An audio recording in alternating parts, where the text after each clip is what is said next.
আর আমি আপনাদের আজকে আলু তিলের ঘন্ট দেখাবো। তিলটাকে এই পেঁয়াজ লঙ্কা আলুটাকে একটু ভাপ দিয়ে নিয়েছি। আর এই যে তিলটাকে একটু রোস্ট করে নিয়েছি কাঠখোলায়, অল্প করে রোস্ট করে নিয়েছি।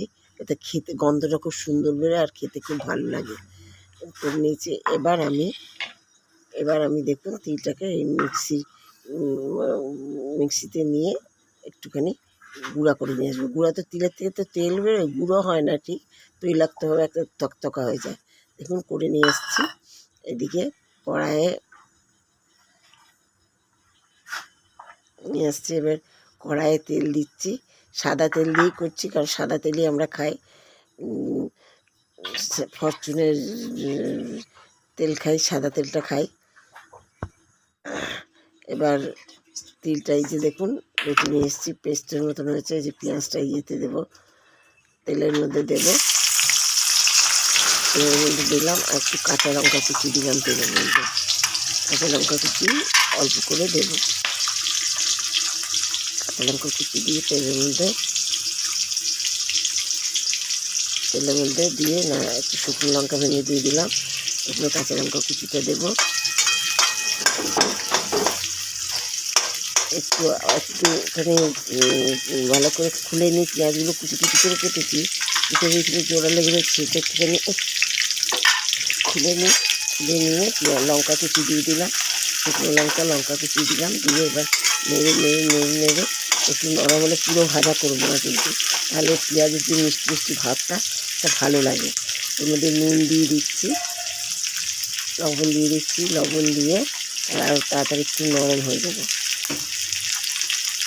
লবণ দিলাম, লবণ দিয়ে এবার একটু নাড়বো। নেড়ে নরম লালও হবে না, একটু নরম হয়ে গেলে আমি এর মধ্যে আলুগুলো দিয়ে দেবো।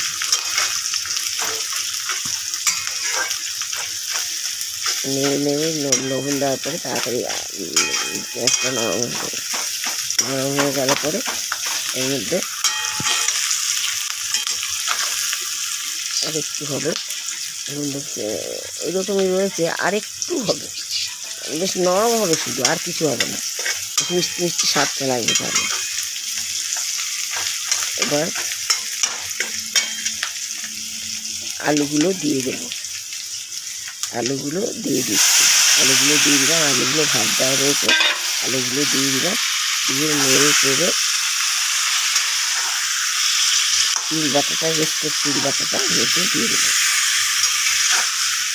ঠিক দেখতে পাবো পোস্ত করছি যেটা, খেতে খুব সুস্বাদু লাগে।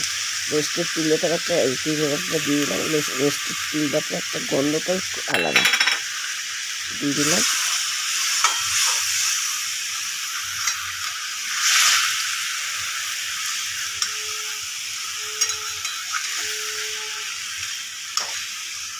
নেড়ে একটু জল দিয়ে দেবো, যাতে মিক্সি বাটি ধরে জলটা দিয়ে দিয়ে বলবে যাতে ভালো করে মিশে যায়।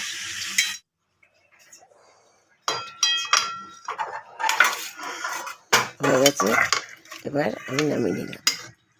জল দিয়ে দিয়েছি, দিয়ে নেড়ে চেড়ে নামিয়ে নিলাম। এবার ঠিক মনে হচ্ছে যেন পোস্ত রান্না হয়েছে।